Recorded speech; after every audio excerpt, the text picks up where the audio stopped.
మోడీ నిర్ణయం తర్వాత బ్యాంకులలోకి 500, 1000 రూపాయల నోట్లు కుప్పలు తెప్పలుగా వచ్చి చేరుతున్నాయి. ఇలా బ్యాంకులలో గుట్టలుగా ఉన్న నోట్లకు సమానమైన విలువ గల కొత్త నోట్లను ఇచ్చి ఆర్బీఐ ఆ పాత నోట్లను తన అధీనంలోకి తీసుకుంటోంది. అలా తీసుకున్న నోట్లను ఎవరికీ తెలియకుండా కొంతమంది అధికారుల సమక్షంలో కాల్చడమో లేదా అతి చిన్న ముక్కలుగా కత్తిరించడమో చేస్తుందని ఆర్బీఐ మాజీ ఉద్యోగి ఒకరు తెలిపారు. అయితే ప్రస్తుతం ఉన్న పాత నోట్లు పెద్ద మొత్తంలో ఉన్నాయి కాబట్టి వాటిని ముక్కలుగా కత్తిరించడం కంటే ఒకేసారి కాల్చేయడమే మంచిదని భావిస్తున్నారు.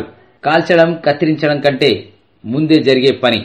సిబిపిఎస్ currency verification and processing system తమకు వచ్చిన నోట్లను పరిశీలిస్తుంది. ఆ లెక్కలన్నీ ఓకే అని నిర్ధారించుకున్నాకే పాత నోట్లను ఏం చేయాలన్నది నిర్ణయిస్తారు. సిబిపిఎస్ గంటకు 60,000కు పైగా కరెన్సీ నోట్లను చెక్ చేసే సామర్థ్యం కలిగి ఉంటుంది. పాత నోట్లను ఇంకా ఏం చేస్తారు? అయితే పాత నోట్లను కాల్చాక ఏర్పడ్డ బొగ్గును టెండర్లు పిలిచి ఇండస్ట్రీలకు 100 గ్రాములకు 6 రూపాయల చొప్పున అమ్మేవారట. అంతేకాదు కత్తిరించిన నోట్లను రీసైక్లింగ్ చేసి అందమైన క్యాలెండర్లు, ఫైల్స్ గా తయారు చేయడానికి కూడా ఉపయోగిస్తారట. సాధారణంగా బ్యాంకులు డబ్బును ఎలా సరఫరా చేస్తాయి? సాధారణంగా అయితే ప్రతి మెయిన్ బ్యాంక్ వాటి పరిధులను బట్టి తమ బ్రాంచ్లలో కొంత డబ్బును నిల్వ ఉంచుకోవడానికి అనుమతిస్తాయి.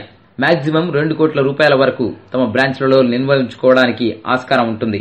దానిని మించితే బ్రాంచ్ ఆఫీస్ ఆ లెక్కలన్నీ తెలుపుతూ ఆ డబ్బును మెయిన్ బ్రాంచ్ కు పంపాల్సి ఉంటుంది. ఇలా తమ క్రింది బ్యాంకుల నుంచి వచ్చిన డబ్బును హెడ్ ఆఫీసులు డబ్బు అవసరం ఉన్న ఇతర బ్రాంచ్లకు పంపిస్తాయి. ఇలా మనీని సర్క్యులేట్ చేస్తాయి మెయిన్ బ్రాంచ్లు. అయితే మోడీ తాజా నిర్ణయంతో ఒక్కొక్క బ్రాంచ్ లో 10 కోట్లకు మించిన డబ్బులున్నట్లు సమాచారం.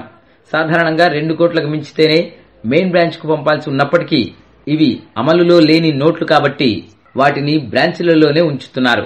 ఉన్న సిబ్బంది అంతా బిజీగా ఉన్న నేపథ్యంలో వీటి లెక్కలు తేల్చేవాళ్లు కూడా లేకపోవడంతో ఎక్కడి డబ్బులు అక్కడే ఉండిపోయాయి. త్వరలోనే ఈ డబ్బంతా పూర్తి వివరాలతో ఆర్బీఐకు చేరుతుంది.